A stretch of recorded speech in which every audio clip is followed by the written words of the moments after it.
বন্ধুরা, তোমাদের আগেও বলেছিলাম যে কপির চারায় ট্যাগমাইসিন দিলে পরে একটা চারা মরে না। দেখো, আমাদের এই চারা দুদিন জলে ডুবেছিল, একটা চারাও কিন্তু মরেনি এখনো। দাম মাত্র 60 টাকা। 60 টাকায় আপনার ফসল বেঁচে যাবে। দেখুন, একটা চারা মরেনি, সব চারাই বেঁচে আছে। ওই দুই একটা জায়গায়, যে জায়গায় সেচ দিয়েছিলাম, পাইপের মুখ পড়েছিল, সেইখানে চারাগুলো শুধু মরে গেছে।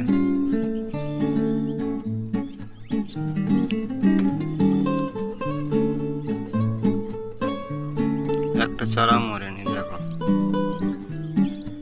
তুমি যদি দোকানদারের কাছে গিয়ে বলো যে আমার কপির চারা মনে হচ্ছে যেন তাহলে জল তোমাকে কত টাকার ছিলই না। ওষুধ দেবে তুমি নিজেও ভাবতে পারবে না। এই ওষুধটা তুমি যে কোনো ফাঙ্গিসাইড ওষুধের সঙ্গে ব্যবহার করো।